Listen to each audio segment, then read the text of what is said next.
Hi, my name is Chris Polacco.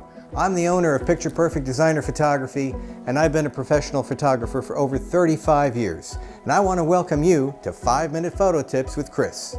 Today I'm going to be talking about taking portraits. You know, over the years I've taken tens of thousands of portraits, and I've seen the technological advances in cameras as they make it easier and easier to get a decent exposure. Nowadays, even cell phones make a pretty good exposure. But even back in the days when we used that stuff, what was it called again? Oh yeah, film. I think I saw that in the Smithsonian. Well, the elements that make up a great portrait are still the same as it was then. It still comes down to number 1, composition, number 2, lighting, and number 3, posing and expression. Well, technically that's 4, but I grouped those last 2 together. So let's say you just bought yourself a fancy new digital camera. Now most people will put the camera on the P setting, which the manual will tell you stands for program. But what it really stands for is PhD. Push here, dummy. Because most of the time, it does all the work and you'll get an okay shot. But there are some simple ways we can improve our portraits from just okay to great. So start the clock now, 5 minutes. Here we go. Portraits. So here we go, number 1, composition. This involves our lens selection, our camera placement, where we place our subjects, and for most portraits we're going to go with a 50 to 150 millimeter range lens. So even if you're inside, try to back up a little and zoom in. A normal to telephoto lens will have a much more pleasing effect on a person's face. Wide-angle lenses tend to make people look, well, wide. Not a very pleasing effect. Excellent. Great, big smile again. Lastly, subject placement. Most amateurs will place their subject right in front of something.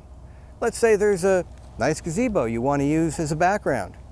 Well, don't place your subject right in front of the gazebo if you want it in your background. Move yourself and your subject away from the gazebo and place it in your background. The telephoto lens will bring it in closer, but slightly blur it out. Number 2, lighting. There are 3 elements that control the light hitting the image sensor in your camera.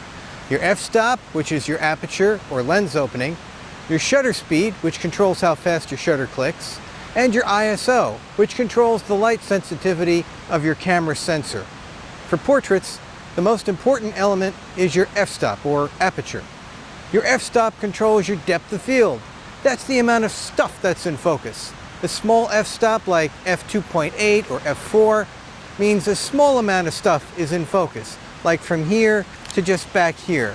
A large f-stop like f11 or f16 means a large amount of stuff is in focus, like from here to all the way back there. So when I'm photographing portraits, I don't want a whole lot of stuff in focus. I want the background to blur out a little bit. So I usually go with f4 or f5.6 at the most. To control the f-stop on my camera, I set my camera to the A setting, which stands for aperture priority.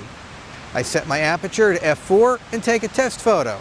I see if it's too bright or too dark, and some of the time the camera will get the exposure correct right off the bat. Other times I have to make a mental note of what my settings were and switch to the M or manual setting and adjust the ISO or shutter speed. Now, when most people take portraits, they see that it's a nice sunny day outside and think, it's perfect for portraits. Wrong. Bright sunny days are the worst for portraits, especially between 10 a.m. and 2 p.m. when the sun is at its highest. People get all squinty, kind of like I am now, and the shadows in their eye sockets give them raccoon eyes. No offense to raccoons. Cloudy days or early mornings or late afternoons are the best time to photograph people.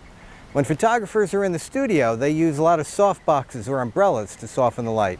Well, clouds are like Mother Nature's umbrella over the sun. So what do you do if it's bright and sunny and you want to take a portrait? Use what's called in the biz subtractive lighting, which is a fancy phrase for stick your subject in the shade. You can also use a reflector or flash to fill in the shadows, but that's a whole nother lesson. So whether you use late afternoon light, a cloudy day, or you put your subject in the shade, soft diffuse lighting is your friend.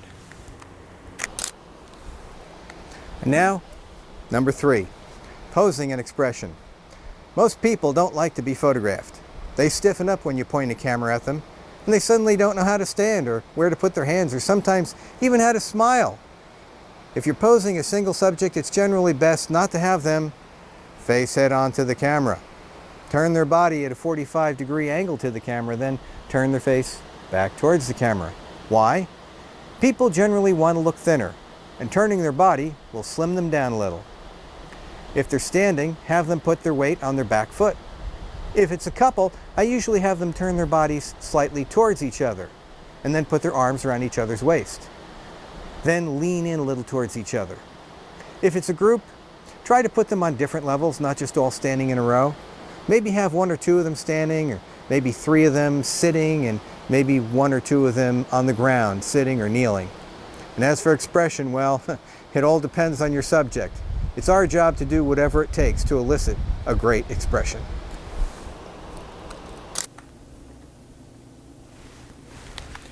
So that wraps it up for portrait photography for now. Once again, this is Chris Polanco, and this has been 5-Minute Photo Tips with Chris. Thanks for watching, and keep taking those pictures.